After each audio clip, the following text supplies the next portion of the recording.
Black. Well, it's been so long and lonely.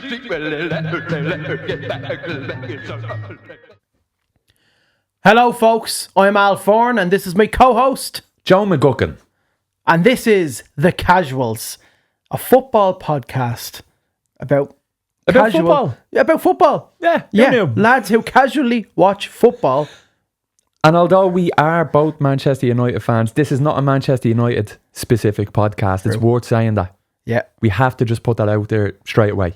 Oh, yeah. You got to put it out there straight away. We got to appease to the rival fans, even though they give us stick online. They love it though. They do. They love it 100%. They love it. They're sickos.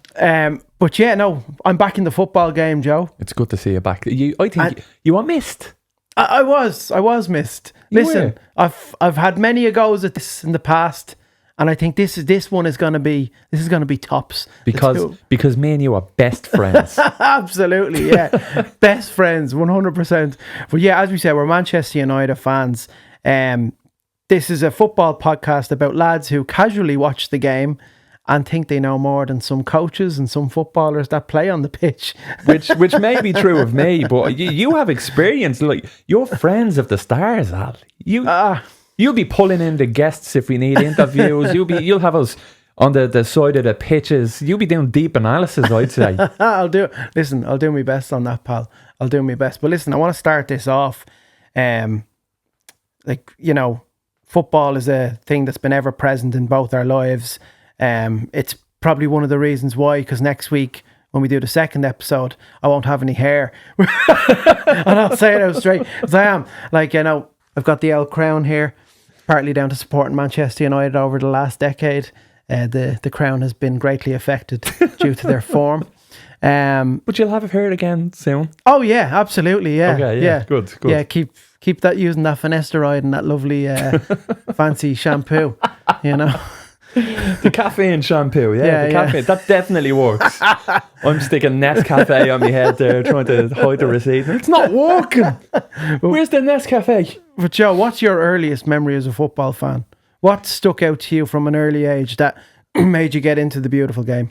I was just like a fan of Manchester United before I even was a fan of football. I don't think I even knew Manchester United was a football team, because my dad just had wallpaper, bedclothes, like everything was Manchester United. So I was just like, that was ingrained into me. Cups, mugs. Do you remember in the 90s they had the Manchester United mugs with like Ryan Giggs' face on it and David Beckham's face on it? I think I remember that, yeah. And you'd be drinking out of their noggins. Like, it was a terrible cup to drink from. Yeah, awful, yeah. So lumpy. But the fact that it had the crest on it just made it even better. You didn't care about the quality of There was no crest, man. It was literally just a head. It was a decapitated head of the boys playing. Well, I remember the bobbleheads.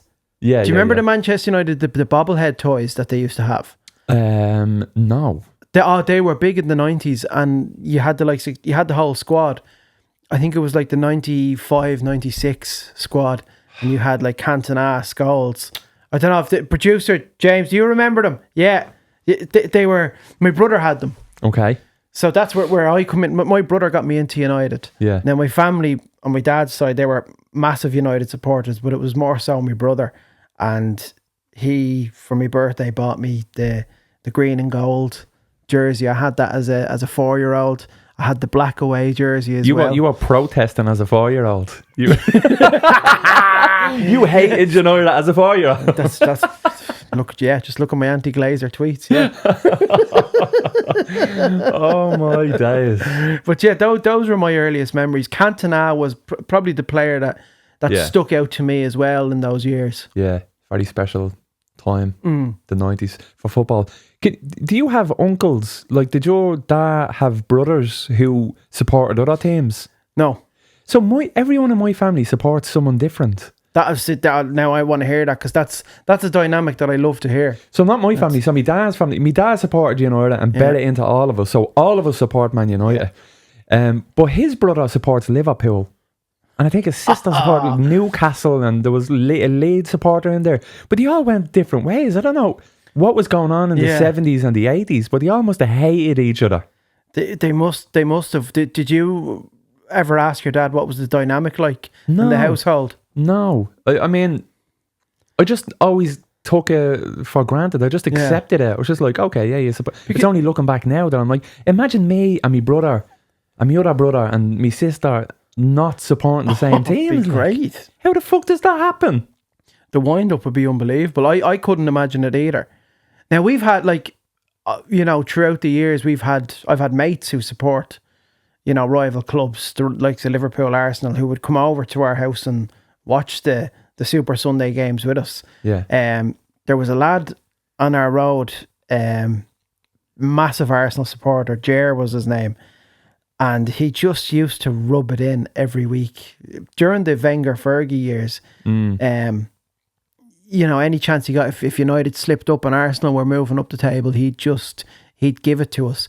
But I remember we watched the, was it 2002, where Arsenal went to Old Trafford and beat United 1-0. Sylvain Wiltord, do you remember that game? I don't remember that one specifically. It was the game where Arsenal won the league. They won the league at Old Trafford. Ah, right, yeah. And because my dad converted the attic, so we used to all watch the football up there, and he had a fancy old projector.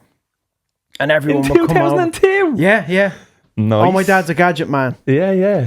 See, he's not that much of a big football fan either. We'll get to that, but I remember that match specifically, and he was... Me and my older brother had to throw him out. It's hard, isn't it? It's hard. It was hard. Well, but see, that was a rarity back then as well, though. Yeah. That, like, we're used to that heartbreak over the last 10 to 12 years. Back then, Arsenal going to Old Trafford, winning the league, Yes, disgusting. Especially coming off like the 99-2000 treble. Yeah. And, that pure glory years, and then the club just starts to slowly dissolve. Not completely, then it's like revived again. And then that was it. Yeah, I mean, that was the thing about Fergie back in the day. He'd like go back to the drawing board, and he'd be on a proper revenge mission as well if he'd lost the league. In kind of an upsetting manner. And that happened twice, obviously, with City in 2012. Like, he was about to retire that year. But didn't he... He was about to retire in 2002. Yeah, I thought you were going to say 2002 was another story, but he had said that if United had won the league in 2012, that was him. It was him done. He was retiring. But because that happened on the final day, where... Aguero. And... I think we beat Sunderland. Was it Sunderland away? Yeah. Mm-hmm. It was too much for him to take. He was like, no. He was like furious. He said, no, we're winning the league. That was one of the hardest days to be a Manchester United fan for me. Oh, it was so hard. Wasn't it? We've had tough days the last 12 years, but that, in the pits of my stomach, that was rotten. What was it? They won on goal difference then, Man City. Yeah, it was so we were actually difference. level on points, and then we threw it away though. Yeah, we threw it away in those final games. I remember we lost 1-0 to Wigan. What was his name? Was it Sean? I could be wrong here. Sean Maloney. I think he played as attacking midfielder for Wigan. He scored the winner from about 35 yards out, and that was the start of it. And then the 4-4 draw against Everton in Old Trafford. It was games like that we were just slipping up. Yeah. Silly results. And now it's expected. Now it's like... it's expected. I'm not happy to say this, but I have money on Manchester United to get relegated. You don't. I do. You don't. You can't say that. I know. It's bad. From when? From what point did you do that? What were we? 2 games in? We were 3 games... When was it? 2 games in, 2 or 3 games in, like, because when we ended the season so badly, game, was it? Yes. Yeah. I was like, well, how the fuck? There's no way we can't beat anyone. There's no one in this league. I never in a million years would have guessed we would have beat Chelsea on the weekend. Never. Well, luck was on our side early on because they got a man sent off. Is that luck? But then when Casemiro got sent off, and it was an even playing field for the remainder of the game, Chelsea were all over us. And like, other fans will argue that structurally we were set up well defensively. We didn't give them an inch. And that's true. But I don't want to watch games where United are pegged back and are hopeful on a counter-attack You know, I want to watch them control games, but unfortunately, with the formation that Amorim is playing and he's sticking by, we're leaving ourselves wide open completely. Well, he kind of changed it up on the weekend, didn't he? He kind of went like a 4-1-4-1. I think he changed it up a little bit on the weekend, yeah, with the formation, but like still, yeah, it's still pretty stiff. It was still pretty stiff, like yeah. You need to you've got the likes of Ahmad there, who has been lost since the start of the season. He hasn't been the same player he was over the last 2 seasons. I don't know if it's a confidence thing or it's him not being able to stick to playing in that right wing back position. You know, I don't think he's adjusting well to the formation. And he's a player that you play in a 4-3-3. Yeah, you play him as a wide player or an inside forward, you know. Do you like just going off your tweets and stuff like that? Amorim. You like Amorim? Well, I think he says the right things.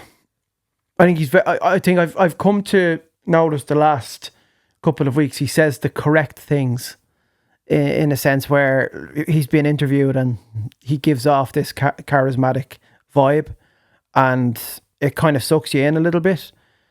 But then what you're seeing on the pitch, yeah, it's completely different.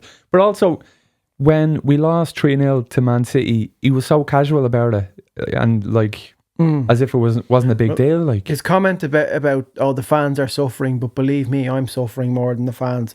I thought, no, that really pissed me off so much. That pissed me off so much because as a coach, as a player, if you have any involvement in any kind of capacity at Manchester United, like your priority is the fans. Your priority is to make the fans happy, you know. And you can't say, "Oh, I'm suffering more than you," you know. And then he goes out that night with his board. I'm sure. Yeah, he goes out that night with his missus. I'm sure he is. I'm sure it is a pressure cooker for him. It's like it's becoming a place where managers come and they rot completely with regards to like sometimes their appearance as well. Like you can see that the stress gets to them. You can see Solskjaer from when he took the job. Compared to now, like when Ollie took the job, Ollie was one of my favourite managers post Fergie. He was one of my favourite people in the world. I loved him so much, but I just didn't think he was right. Did you not enjoy the football that was played? A little bit. Yeah. A little bit, but it was hit and miss, you know what I mean? It was a little bit scattered. I think his record against the top teams was fairly decent. Yeah. I think especially against City. But then a lot of people could argue, well, it was during the COVID seasons. It was, empty stadiums.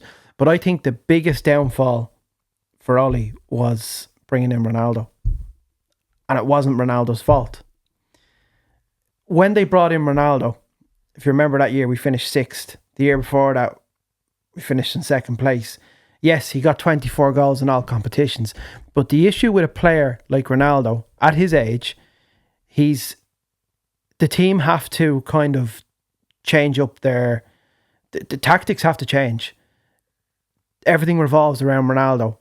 And it's, he's kind of like, he doesn't drop deep. He doesn't facilitate the midfield. No. Yes, he'll get you goals. He'll be a poacher.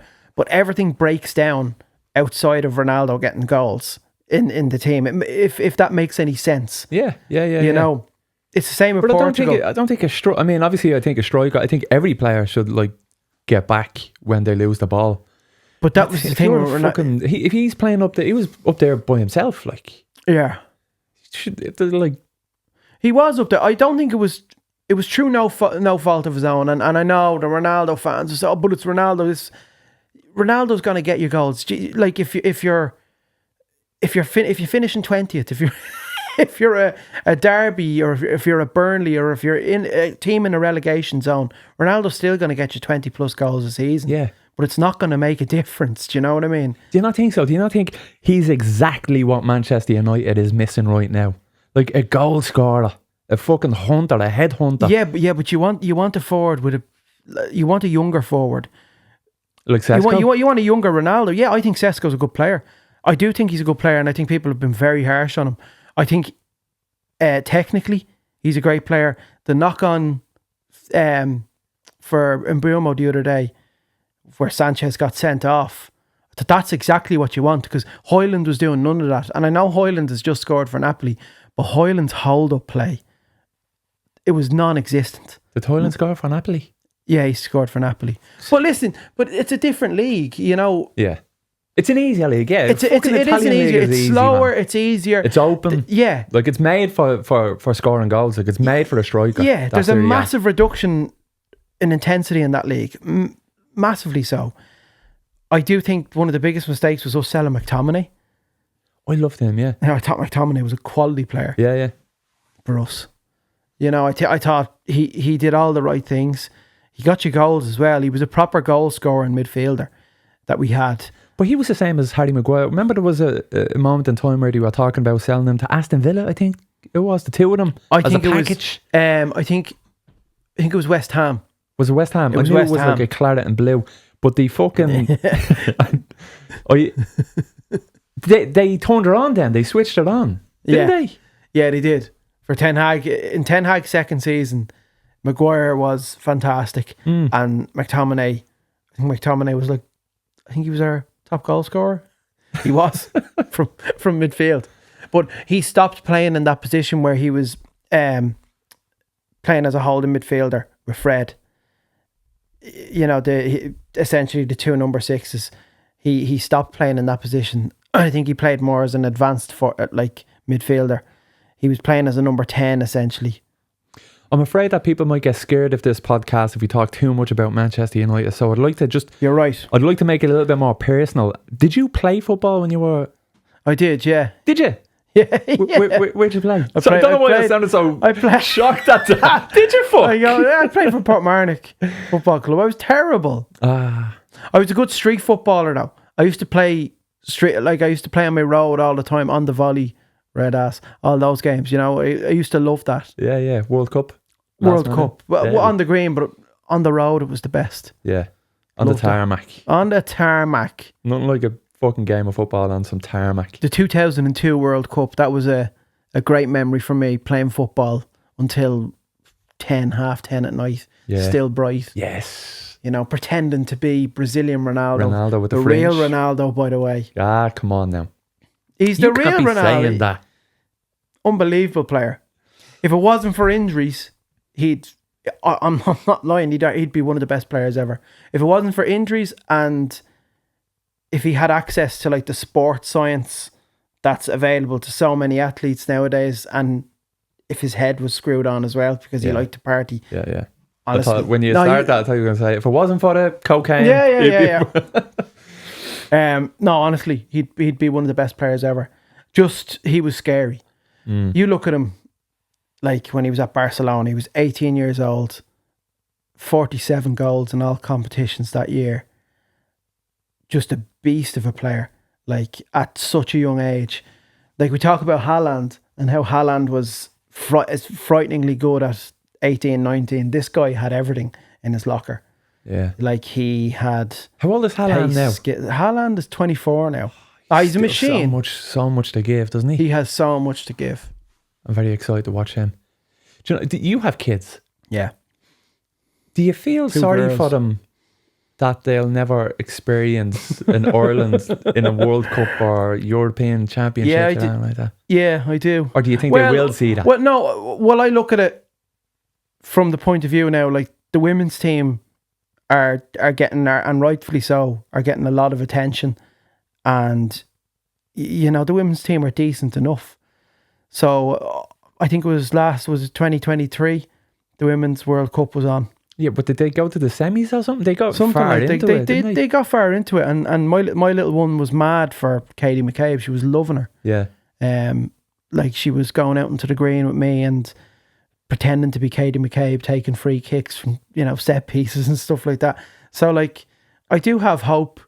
Yeah. You know, being a father of two girls, I think the women's team can only get better, and the women's game will only elevate over the years as well. Well, being a You father know? of two boys, it's a disappointing fact Yeah. that the men's football team, Well, just in general, just being a man in general. for the just being an Irish man. being an Irish man in general, it is. Yeah, You know? it's fucking disappointing. Like, And we were lucky we got to witness that 2002 World Cup and the 2 Euros. Because I don't, it's bleak. you could always look at it as what could have been as well, though. You can look back through rose-tinted glasses or through foggy, misty... 2002 with Keane. With Keane and Mick McCarthy, yeah. My brother said to me if all that didn't happen, we probably would have reached the semi-finals. That's my brother. That was his opinion. He said we would have got to the semi-finals. Maybe. Yeah. I think we could have fucking won it. I think we could have. so? Could have. I don't know. I think Brazil were a juggernaut. Brazil and Germany were two juggernauts in that competition. France were weird. Did you ever talk to Roy Keane about it?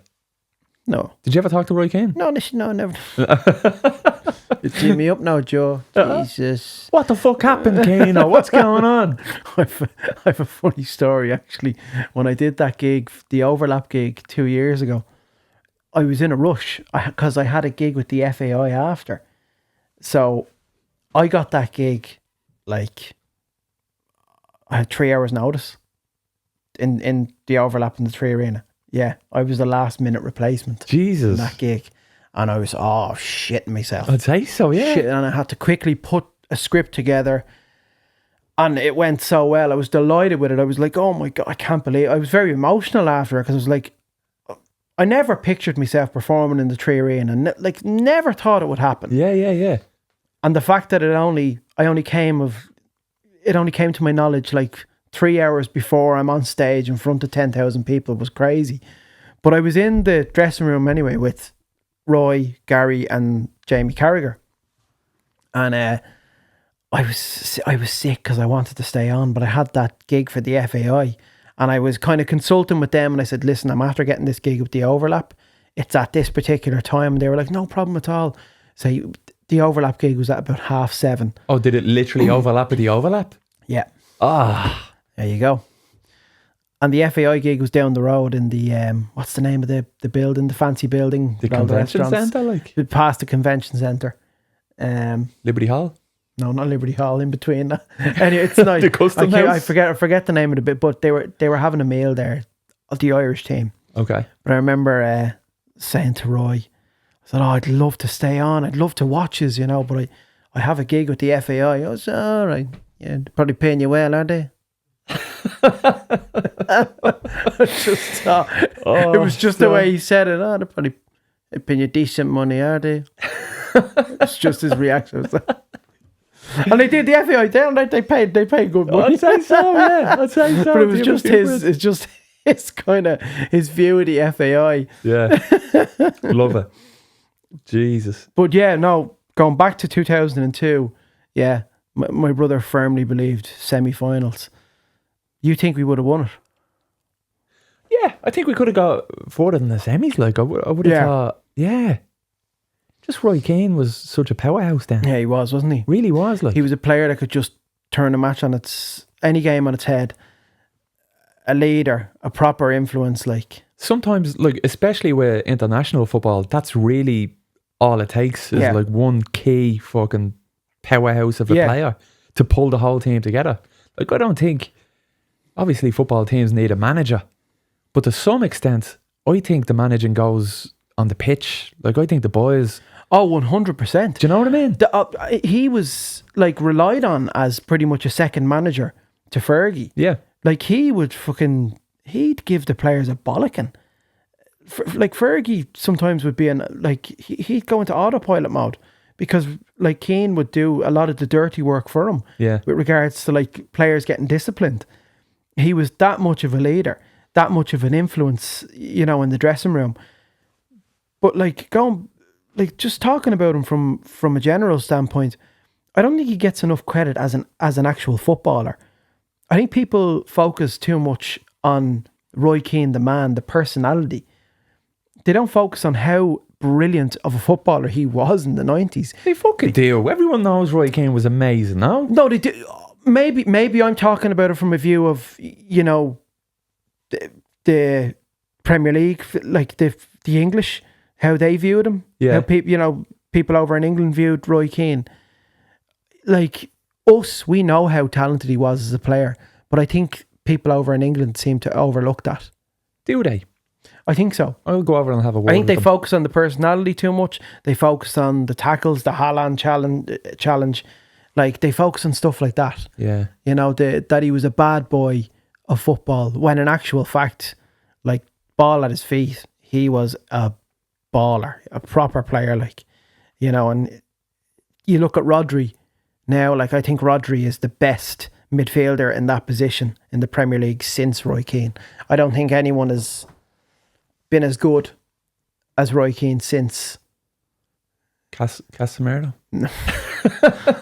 Real Madrid. Casemiro, absolutely. Yeah. And the 6 months into his first season at United, 100%.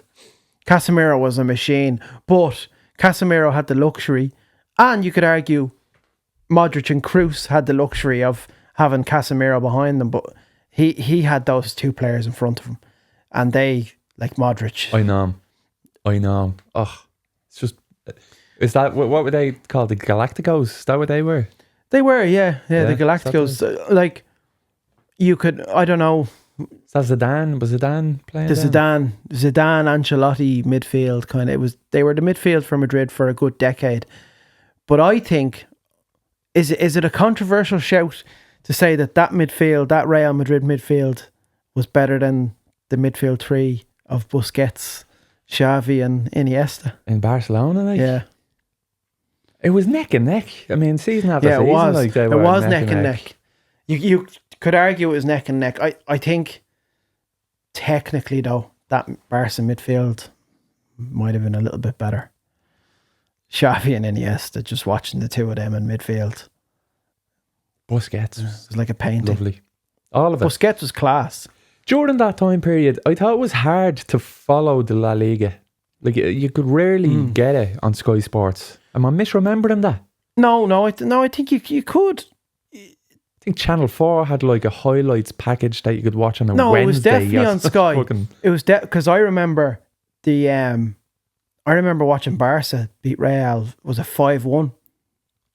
I think that was like 2010, and they beat Real 5-1 in the Camp Nou. I'm going back further than that. I'm thinking like 2004, Are you going 5. Okay, so you're going back like Frank Rijkaard, Barcelona, and Yeah. Like, my mate got a dog. I remember my mate got a dog, I think in 2006, and he called it Messi.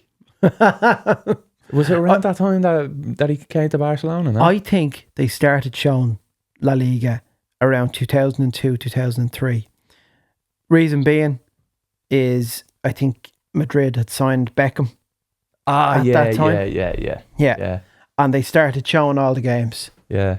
And from then on, like, La Liga was a permanent fixture on Sky Sports, but now it's on Premier Sports. Yeah, I mean, it's always changing around, isn't it? Sky only have the Premier League. And what is... Oh, no, sorry, they have the Bundesliga, don't they? No, that's TNT. TNT Sports. Do TNT have the Bundesliga? I'm pretty sure, yeah. They could. I know Mark Goldbridge has the Bundesliga. Did you see that? To show it on his YouTube? Yeah, on his... Not on the United Stand, but on his That's Football YouTube channel. No way. He's like live streaming Bundesliga games. He has the Do rights they know and everything. about it? Oh yeah. Yeah. Proper, like, they made a proper deal with him, yeah. That's insane. Amazon, they have the rights to show a bunch of it, and Netflix, I think, are taking some rights for the WWE and the UFC. Yeah, and Netflix have WWE, UFC, they've boxing. They had obviously the Canelo Crawford fight there last week. Oh, we're going away from that. We're going away from the football. But yeah, they're all the massive streaming platforms are probably, I'd say, in about 10 years. Yeah. They'll have proper rights to the Premier League. The old 3 o'clock as well. There's not many of those games. There's like 3 or 4 3 o'clock kickoffs now, because there's more kind of time slots for games now on the weekend. If you look at Saturday, you have the 12:30, and then obviously the few games at 3 o'clock, but you have 5:30, and I think 8 o'clock now is a time slot on Saturday now. In the UK, they don't show the 3 o'clock match, isn't it? Because he can't. No, they don't. But we can watch one of them on Premier Sports Right. every Saturday. They show one 3 o'clock game. Sure, I remember they used to show it on RTE. Do you remember that? I do remember that. I thought that was a Champions League there for a second. But yeah, they had Premier. Yeah. That is wild. They had Premier. I remember one of the games I vividly remember was United against Blackburn. Was it 2007? They showed that on RTE and we were 1-0 down. And I think the 60th minute we scored. On the 60th minute from then on until full time we scored 4 goals. Beat them 4-1. Back in the good old days. Man, I remember being a kid. I think it was about 9. It must have been 9. I'm pretty sure it was the Champions League 99 and to 2000 season. And I went into Flanagan's on Talbot Street. There used to be a pub on Talbot Street, Flanagan's, to watch one of the matches. Mate, 9-year-old and 10-year-olds just going in and have a black one with the water. And we just sat down and watched the match. They said, you're not allowed in here, but you can go into the corner over there just to watch the match, and then you have to leave after it. Because I didn't have any of the fucking channels to watch the matches. But that was one of the biggest moments in football for me into becoming a football fan. Yeah. Oh, it was massively so. Do you follow the Irish League? I'd follow it a bit. I'd follow Shells. Really? But Yeah. I wouldn't follow it as massively as the Premier League. Yeah. But I do like to see how Shells are doing. I like Shells. And obviously we did the Chadwick stuff together as well. So you're contractually obligated to say Shelbourne. Yeah, I get it. No, I like Shells because geographically it's close to where my dad's from. My dad's Whitehall. Ah, So he's down the road. Okay. Yeah, and I always appreciated them. And listen, funny enough, all the family members on my dad's side are United fans, but I think a few of them were Bows fans in that household. Yeah. Jesus, no. Yeah. I'm Shelbourne myself as well, for anyone that was dying to know. I'm sure they were. Yeah. But yeah, Jesus, it's hard to follow that one as well, because that's not on TV a lot.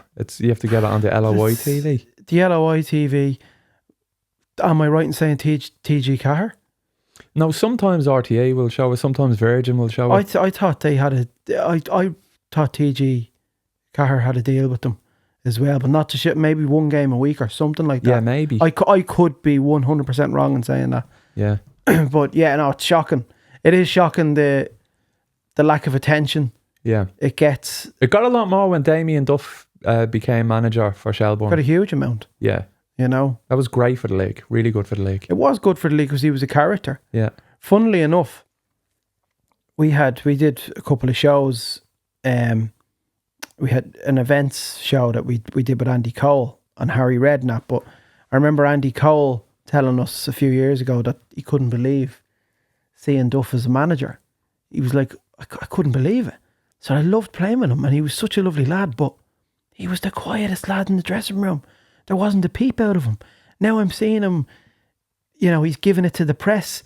He's giving out to his players. He's shouting on the touchline. He was never like that at Blackburn. Like, he could not believe. Yeah. But I think Duff definitely was inspired by Mourinho. I look at his method of management and how he managed the players. He definitely learned a good bit from Mourinho when he played at Chelsea. And when he won the league, he tried to call Mourinho. Did you see that video of him trying to call Mourinho? And he's like, so there you go. He'll answer. I'll try him again. But there's the inspiration, like. Yeah, definitely. I don't think there's much of a secret there. Do you think he would make a good Ireland manager? Yeah, I do. Do you? Did you see that happening? I think that's why he left. Yeah, that was what the producers were saying earlier on. Stop. Yeah. Is that a hidden secret? That might have been one of the reasons why he left. He's definitely amping himself up for that managerial job. Fuck off. At Abbottstown, yeah. I think he'd be a good fit for Ireland. He'd be a good replacement for the dentist. Yeah, I think that was a bizarre one. I liked Stephen Kenny. Did you fuck like Stephen Kenny? How could you like Stephen Kenny? I liked his football. What? You must But- like you like shy football. No, it wasn't shy. It was It good. was shy. It was good. It was what you were saying was good. It was proper. It was proper build-up play. It wasn't hoof the ball. Like he was trying something, but unfortunately, with Ireland, it's just too far gone. You just have to fucking play the method of, one-dimensional football.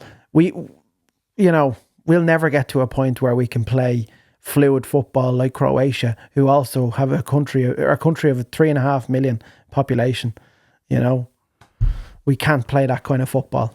It's ingrained in us to play the one-dimensional hoof the ball style of football. And It's not though. I think if you got every single player from the Shelbourne squad and slotted them into the Ireland team and just played as Shelbourne, as Ireland, they would do so much better than the Ireland squad. The Ireland squad are rubbish. There's no chemistry. They don't like effort. each other. You want effort, and yeah, they're probably thinking to themselves, "Oh, I cannot wait to get back to England." Some of them are playing abroad as well. I can't, but I got to give it, like, our star player, Evan Ferguson, is the only one who's showing up.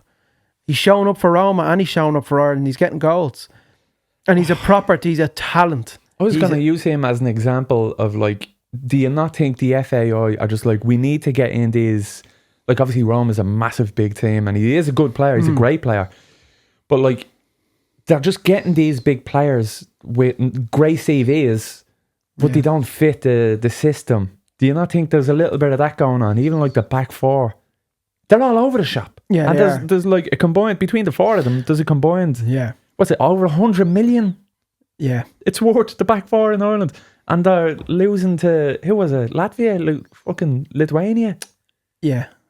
It was, Rubbish. it's Armenia. Armenia? Yeah. It's shocking. It is shocking. But it's a case of negligence on the part of the FAI. The Delaney leadership, you could say. There was a clear lack of focus on grassroots football in the country, and it's let us down, due to mismanagement of the FAI for years. And we've been set back 20, 30 years with this. It's that bad. Yeah. It really is. Yeah. We're in dire straits. And I think that lack of focus on encouraging young lads, young girls to, take up football, it dropped massively, definitely over the last 15 years. And I know we qualified for a couple of European Championship tournaments, but like the focus was, let's get the money in and have fucking James Bond ice sculpture parties and have the crack. That sounds good too. Wish we could have both. Gone are the glory days. There's just nothing for younger generations to kind of. Rugby's a big thing. Is it? It's a big thing in the we're doing country. all Yeah, right in we're a rugby, good. yeah. We've always had a good rugby team. We've always had good setup there, a good youth setup as well, with regards to the rugby team. Why can't we do it with football? But then again, like our native sport is both hurling and Gaelic football. Do you think it might be because rugby is played in private schools where there's more money? Possibly. That's a fair point. Yeah. I'm just speculating. Whereas football, it's you head to Fairview Park and pay some fella €2 for a weekend. Do you know what I mean? That's it. Yeah. Yeah. Or you're playing on the tarmac. On the tarmac, like me. Yeah, we're a ripped There leather you ball. go. Lost cause. With regards to football. But I think it's bad. Irish football is in a really, really bad place, and it's gonna continue. Something has to change. I do hear that, the youth setup in the FAI is decent. It's strong enough. There's a couple of young players coming up that,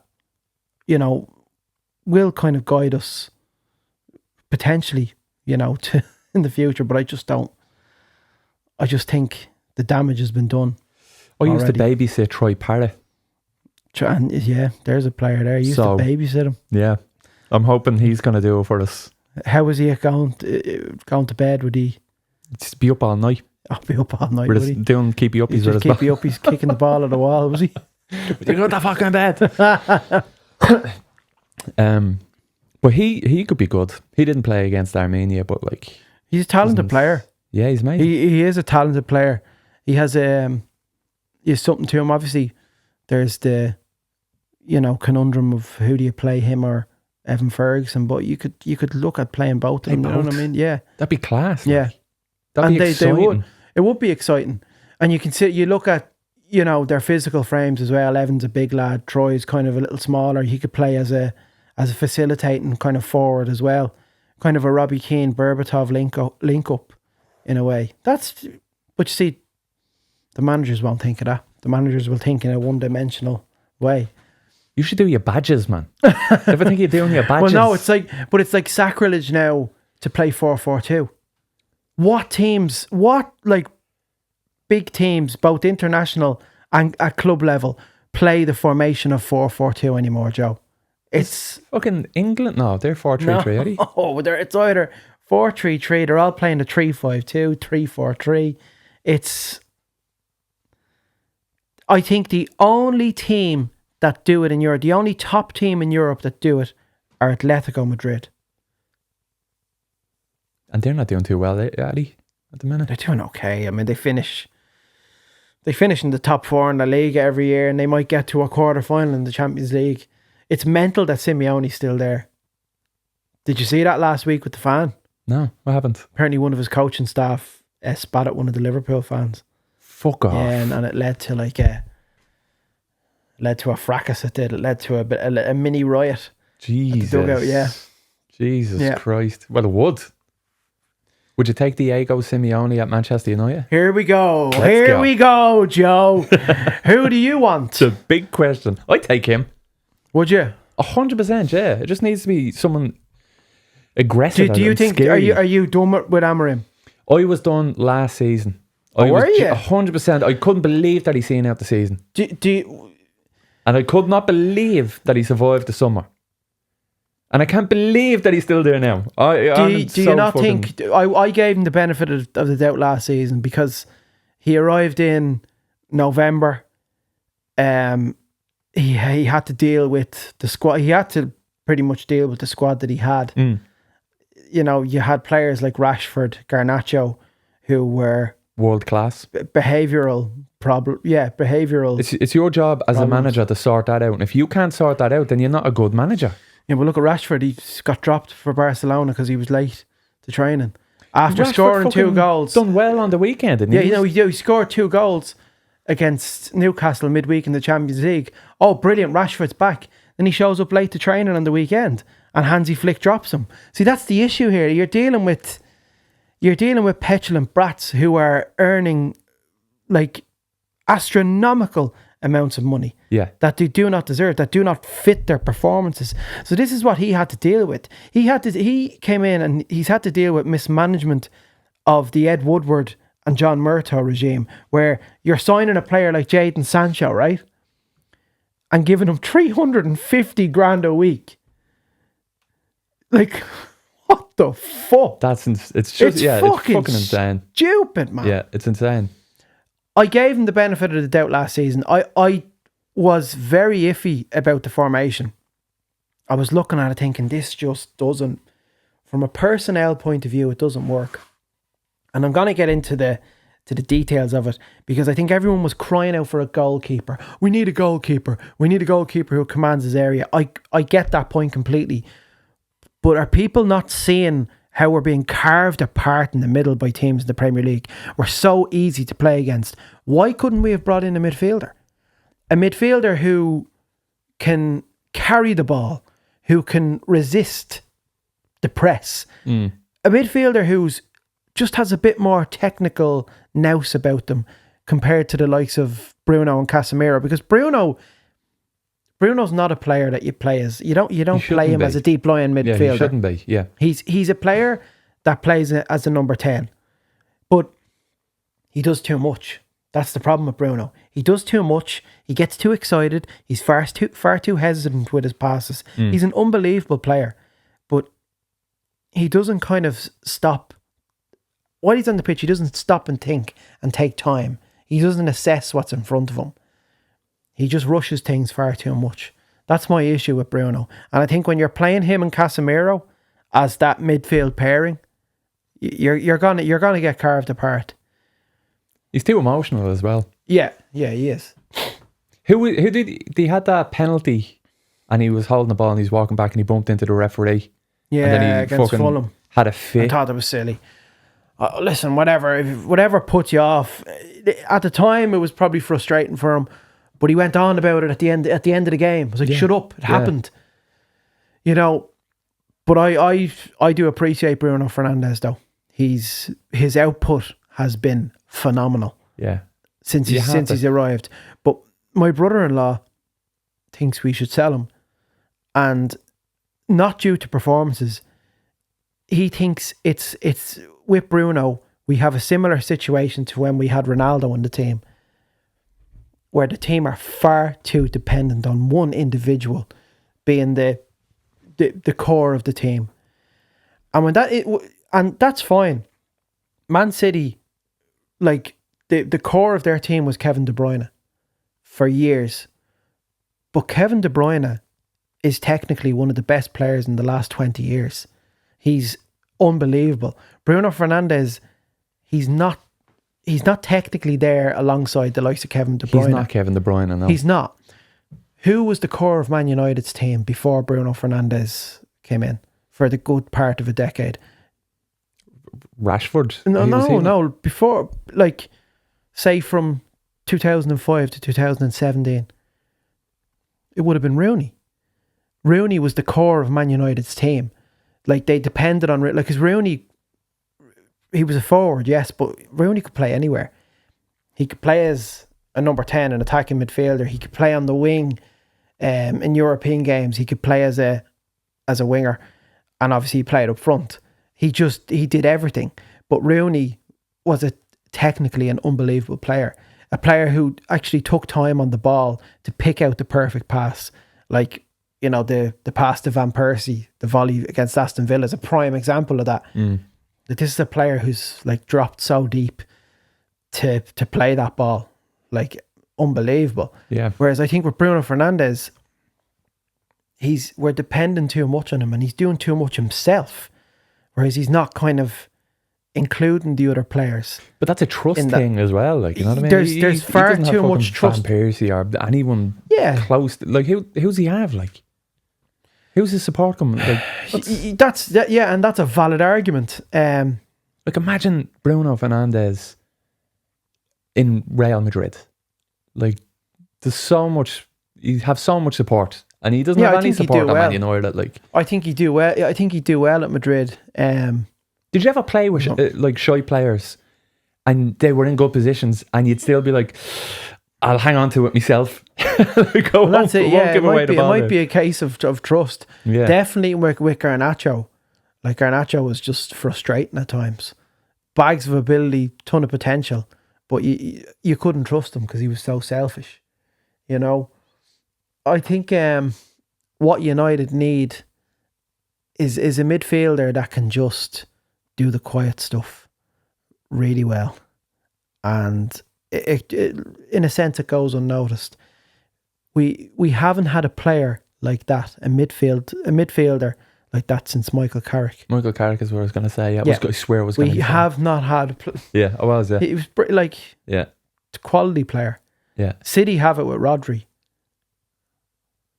You know, Arsenal have a fucking amazing squad. Rice. Yeah. No, I know, but you can't deny it though, can you? Oh, you can't deny how good of a player he is. Yeah. Liverpool now have it, I think, with Gravenberch. Do you know who I love? I love Maddison for Spurs. Yeah, Maddison's quality. I think he's a serious baller. Great player. Really good. Great player for Leicester, and he's brilliant for Tottenham. World class, like. Do you think so? I think so. Yeah. I've never watched him in a match and not been amazed or very impressed. He puts in a great shift. I personally wouldn't put him in that bracket. For Spurs, I think the world-class players were Harry Kane and Son in that period. Like, they were the two standout players. But now Son is shy. Well, Son's gone to the MLS. That's because he was shy. And that's a shy fucking league. Oh, but Son was quality. No, he was quality. Not once Harry Kane was gone, he was all... he didn't I think... Didn't know what he was doing. The first... Yeah, but...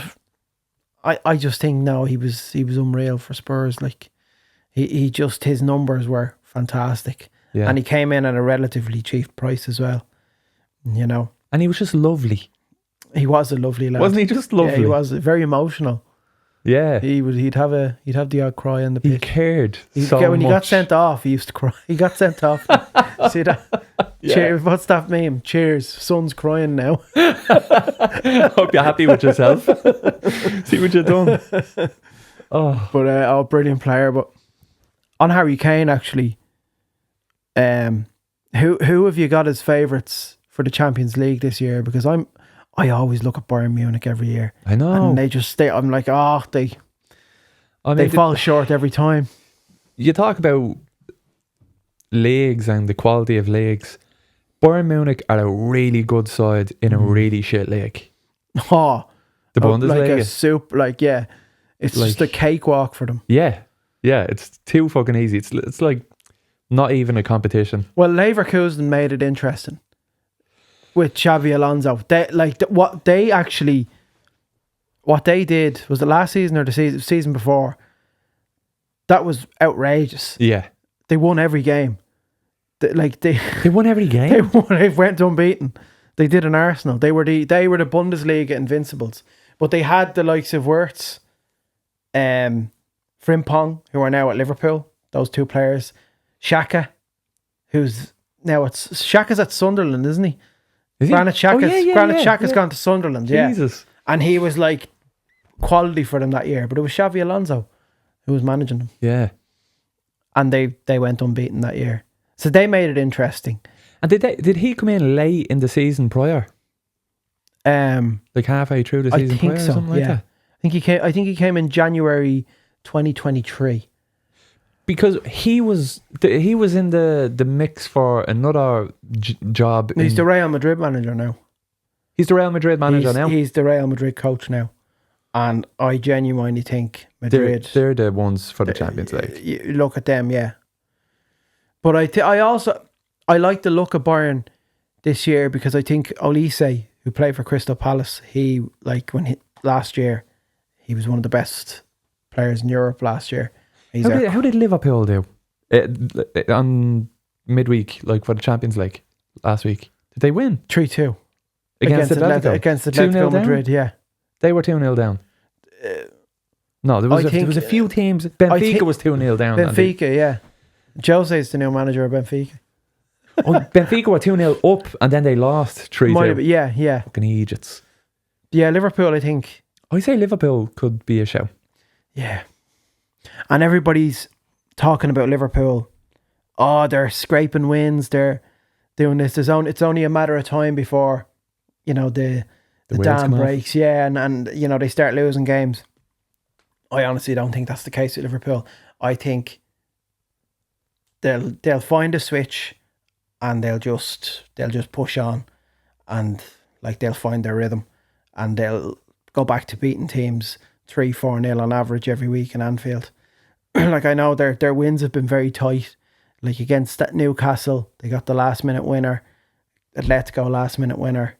Everton on the weekend, they were 2-0 up, but they made it hard for themselves in the second half.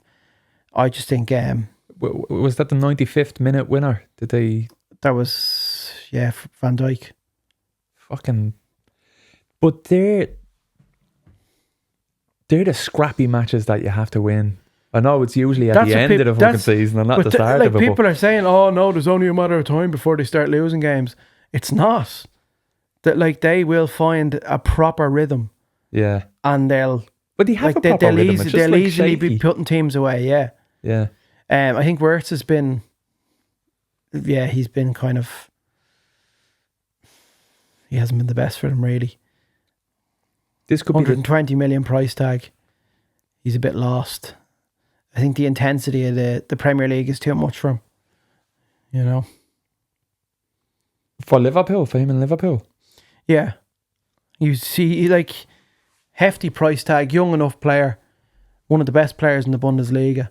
But I think just the intensity, just how fast paced the Premier League is, it takes a while for a player to integrate. Yeah, it just takes a few months to adjust to that. It does, yeah. I'd say by Christmas he'd be... But your man Ekitike he's just slotted in straight away, isn't he? And they've Isak now as well, like.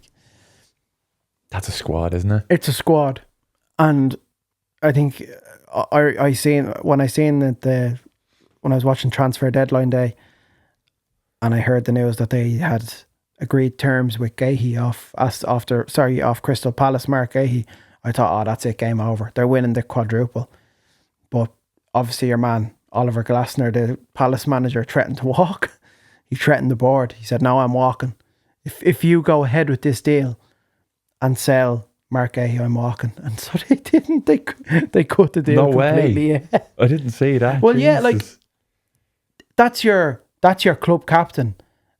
And like you have very little time. You sell this player who is of like paramount importance to your team, your squad, and then you have an hour or two to find a replacement. Like it's just not. It's not possible in any realm, you know. Jesus. Who's winning the Premier League? Liverpool. Are they? Yeah. Arsenal, no? No.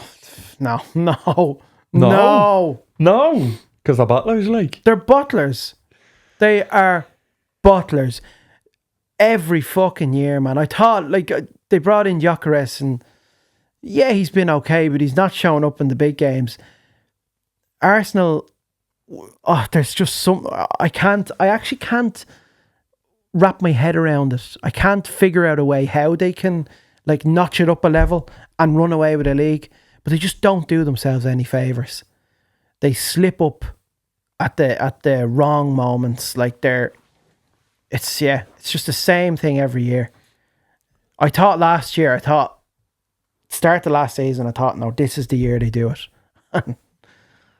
No. Do you think they'll stick her up to Liverpool? Are they going to be second place? Like, do you think, or are they just going to drop way off? Yeah, it'll be the same top two. Yeah, it'll be Liverpool, but I think it'll be Liverpool by quite a margin. Yeah. I'm telling you, Joe. I hate saying it. Liverpool will find a groove at some point this season, and they will be unstoppable. I was going to say, I think this is going to be the closest Premier League in years. No. Everyone below Liverpool are shit. They're Arsenal's class. Man City is class. I fancy Spurs as well. Like, I think it's going to be a Did you not see the Arsenal fans when Martinelli got the fucking equaliser? They celebrated it like it was a fucking winner. I swear to God. It's a big point against Man City. You'd celebrate that. They beat City 5-1 last season in the Emirates. You can celebrate that as well, though. You can't. Honestly, with Arteta, they're serial losers. They are. And I think they're happy enough with second place. They're happy enough to... Do you think so? Yeah. I want to hear that from an Arsenal fan. It must be so frustrating. Yeah. Like, your strongest period of, like... I don't know if you want to call it success because they haven't won a fucking trophy since 2019. But your strongest period of, like, performances from a top team in Arsenal since, 2004, 2005? And they're just... They're finishing second place every year. Every year. Man. I don't know. And they're celebrating it like it's a trophy. Look, I do think Liverpool will win it, but I think it'll be a lot closer than what you might think. I think a Van Dijk injury could, if something like that happens, that could rattle Liverpool a little bit. I just think with their midfield, Szoboszlai, I think Gravenberch is the best midfielder in the league at the moment. He's unstoppable at the minute. Just the way he's playing He's just playing with so much confidence and joy. And when a player is in that kind of rhythm, you can't stop him. Like I always rated him when he was at Ajax, a proper European talent, like, and Liverpool got him for like 37 million. I thought, oh fucking hell. So United were eyeing him up for years, and of course we eye up all of these fantastic players with crazy potential, but we never end up signing them. But I think he's quality. And McAllister as well. They just have a solid midfield. Their attack, Salah, Ekitike, Gakpo, and he's like, they have Isak. Now Isak, understandably so, will take a couple of games to adjust to that team. Like, he's a bit rusty as well because he refused to train with Newcastle. That's like you're looking at the best striker in the world in Isak. Is there 6 English teams in the Champions League this year? 5? I think there's 6 because there's one of the spaces got bumped down because who won the fucking... I didn't pay attention to it this year because United aren't doing in any of it. In any of it. Like, which is no excuse for Amorim because he's got a week. He's got a week to prepare. Even Shelbourne's is in the Conference fucking league. I like those. I love the old midweek games. I love watching. I don't mind United being in the Europa League. I actually like it. Yeah, I prefer the midweek games. I prefer them. I do. I like the Europa League when I just like, there's something a bit nice about it. You know, Thursday night game just before the weekend. You know, you're just kind of warming yourself up, and then there'll be another game on Sunday. I like watching football. It's a little appetizer. I like evening. The thing about it is I like evening football. I like watching football. Kids go to bed. How old are your kids? 7 and 4. 2 and 6. Right. I was watching. That was hard. Busy time. The 5:30 game on Saturday. That was a tough one for me. I looked at the fixtures. United are playing at 12:30 on Saturday. Thank God. Why is that good? The kids will be up. Just getting them to bed. You have to get them to bed. And then I'm on my phone watching it and I'm scrambling around, you know. Oh, yeah. It's hard, man. They ruined the football. I can't wait. They ruined the football. Even though I bought them kits this year. And all of the messages I got online. Poor kids. Poor kids. Oh, God. I started getting my kids into the cards. The football cards. The Premier League cards. So they're into that now. Proper throwback. Yeah. They have the magazines, they're filling out the sleeves and stuff like that. And deadly. I'm hoping that'll just kind of make them interested. And I'll be like, he's playing on the telly now. Look, sit down and look. They're like, no, I just want to look at the card and the numbers and the colours. Fuck them. Or if there's a goal, I'll celebrate by like throwing them in the air or something like that. It's like having a puppy or something. You just try to reinforce them with positive reinforcement. So just going back to the managerial potential replacements for Ruben Amorim. Oh yeah. If things go south, you want Diego Simeone. Is there anyone else that kind of? I would love Roy Keane. But I'd love Roy Keane to be the Irish manager as well. Well, yeah, that'd be all right. It'd be chaos. It'd be box office though. It would be box office. I would watch the fucking shit out. I'd just give him a month. Just give him a month. Like, how many games did Ryan Giggs get? 6? Giggs got 6, yeah. 6. Just give him 6 What games. about Michael Carrick? No. We played well under Michael Carrick. Nah. Like, he played well, and he did a good job at. How many games did he get? 3 or 4. Come on now, you can't judge off that.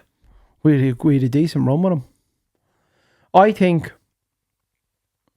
Look, it's hard for me to say. I think stick with Amorim, but the formation needs to change. Like the Chelsea game, bought him a lot of time.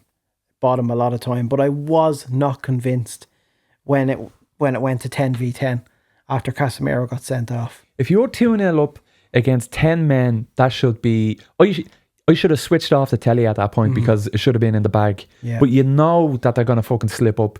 getting a red card, conceding a goal. You know it's coming. And you're shitting it for the rest of the fucking match. When they go 2-0 up, I'm still nervous. Yeah, 100%. It's 3-0. Actually, sorry, 3-0 even. I can't with them because there's no structure to them whatsoever. Yeah, they're like headless chickens. Yeah. It's like they can't believe that It's look. not a formality whatsoever when you're watching United. If I was a manager When for they a go team 3-0 up. playing against Manchester United, I'd say let them score a few first. And then they'll loosen up and then you can just take advantage, walk through the middle But there. you hear what the manager say. Every manager said, it's pretty easy to play against that system. They openly say it. Your man Marco Silva, the Fulham manager, he said it. He said it in the post-match press conference a few weeks ago. That's fucking humiliating, man. It's humiliating. A Fulham manager. Honestly, a fan from the stands could get down and do a better job than Ruben Amorim. He needs to fucking go. What the fuck are he waiting? What are they waiting for? He's done. He's cooked. He's done. I did think that after City, I thought, this is bad.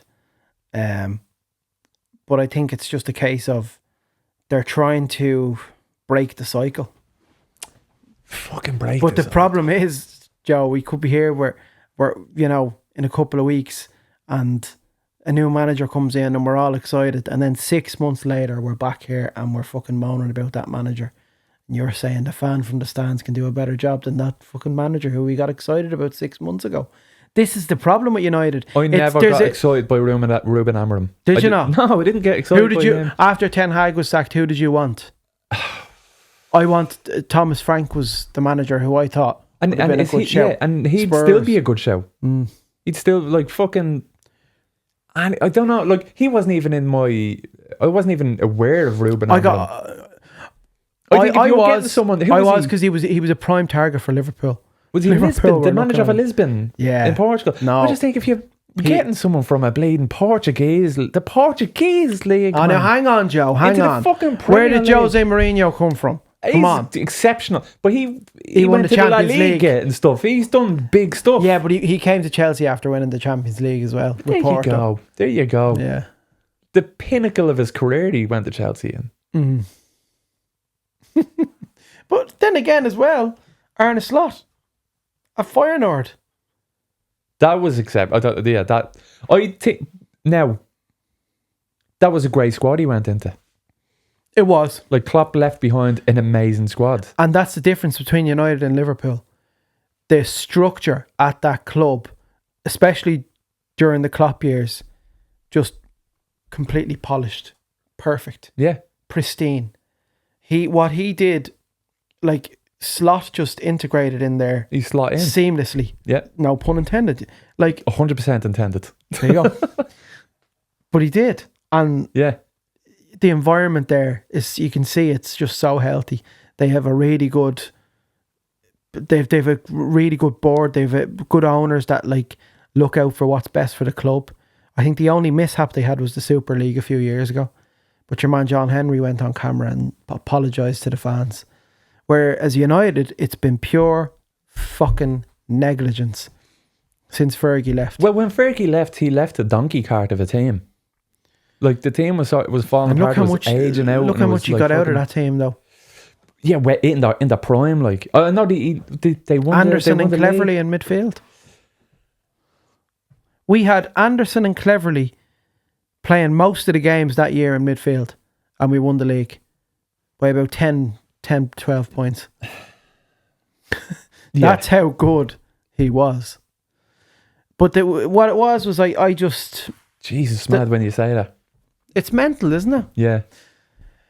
When he retired, it was just a case, Mum and Dad are going away, but at this time, it's a permanent holiday, so the free gaff is here forever. Do you know what I mean? That's the way the likes of the Glazers and fucking Ed Woodward saw that. Yeah. The football aspect of United went completely out the window. We had so much success over the course of the 26 years that Ferguson was there, and obviously the history as well with Matt Busby and all of that. And they just used that success for commercial profit and forgot the fact that there was a fucking football team to manage. They didn't bring in any like technical directors. They'd had fuck all scouts, They brought in David Moyes, disaster. They brought in Van Gaal, disaster. And Van Gaal said it was disaster dealing with the likes of Ed Woodward. Yeah. Mourinho, the same. It's just... Someone's come in now, though. Who's in the director of football now? Oh, it's Ratcliffe running the show now. We've got Omar Barada, Jason Wilcox. Like, it's getting better behind the scenes. That's the only hope, Joe. It is actually getting better. It just will take time. It will take time. But I do have hope for the future of the club. So under Ineos. I do think with your man Barada, I like him. And what he did with Man City, he was... Where does Man United finish in the table? This year, I'd say... If not bottom 3. No, I don't think we get relegated, Joe. Come on. we've got a decent enough team there. I thought, by the way, we give De Ligt his flowers. De Ligt was fantastic. I love De Ligt. I really do like De Ligt. I really like De Ligt. We have a good squad. I like Mbeumo. I like Cunha. I think Cunha is a player. We haven't seen enough of him yet, though. No, I haven't seen enough of him, but I think there's a proper player there. A wild card of a player. And you like Mbeumo? Yeah, I do. I think Mbeumo's class. Do you? Oh, he's brilliant. He's great for Brentford. And like... I'm reserving my opinion. I still want to see more of him as well. I think, here's the thing. And he's if you fat belly on him and everything. He just has a big frame. He's a stocky fucker, isn't he? Yeah, he's a big boy. Yeah, I just think. Sorry, where we'll finish 7th or 8th. Stop, will you? I think we've more of a chance to finish bottom 3 than 7th or 8th. I think we'll finish higher than 15th. Top 10. You think we're going? I don't even think we're going to. We're definitely not getting top 10. I think we will.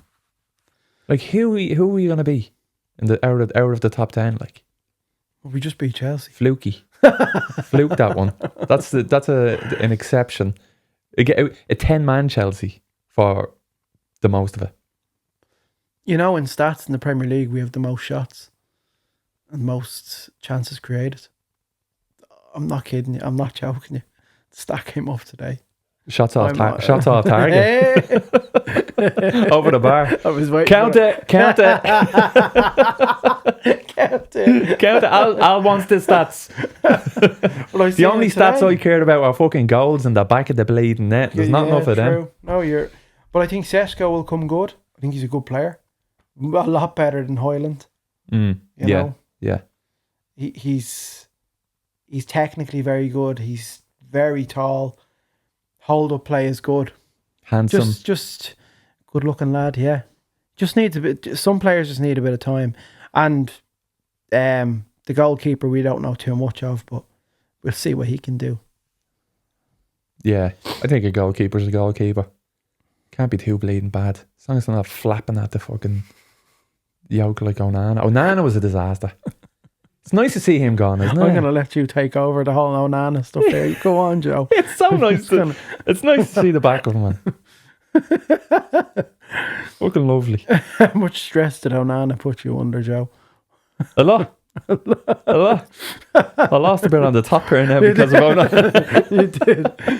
Definitely. It definitely got worse. From 2023, the crown got worse. I can tell you that much. Is it worse compared to last year, James? I remember I'd show it to camera last year. Yeah. Oh, stop. Well, I think on that note, we'll wrap it up, sir. We'll wrap it up, yeah. Sure, why not? Who we play? Who's Man United playing next week? We have Brentford away, 12:30 kickoff. Okay. On the hat-trick for Bramo against his old squad. Oh, could be. That's right. I think it'll be different for him compared to poor El Garnacho on the weekend. I think he'll be cheered by the Brentford faithful. Yes, and he'll start. And he'll start. Or play at least. Yeah. And Cunha will too. We'll see. Hopefully we're a bit happier. We should be happy. United won a game. But listen, oh, I know. This is what we've been dragged into the last 12 years. It's not enough. It's like, you get to kiss the girl that you like, but it was a dare. Do you know what I mean? It's a kiss, but it doesn't feel right. You didn't want that. I want you to win against 11 men. Come on. This has been The Casuals. Yes. Proudly sponsored by Match Hero. Yup, the Match Yup, Hero. the Match Hero. Thank you. We're here in the Match Hero studio. And yeah, folks, tune in next week where hopefully we're happy. Please, Actually, God. I'd say our listeners would be happier to have two fucking depressed Man United Yeah, fans probably. after a dire result against Brentford on the weekend. Maybe I like the misery. Yes, Mrs. Doyle, yes. Right, folks, that was the Casuals episode 1. Tune in. Thanks so much, Joe. Subscribe, hit that like button, follow, do all the things that you're supposed to do on social media and get that podcast. Comment on it. Yeah. That helps the algorithm. Repost. Repost. Yeah. Reshare. Tell a friend. Yeah. Tell your ma. Do everything you can. She'd love it. Tell your ma. Tell your ma's friend. Tell your ma about the Casuals. Tell your man's friend's friend. Right, folks, we'll see you next week. Black. Well, it's been so long and lonely. Well, let her get back.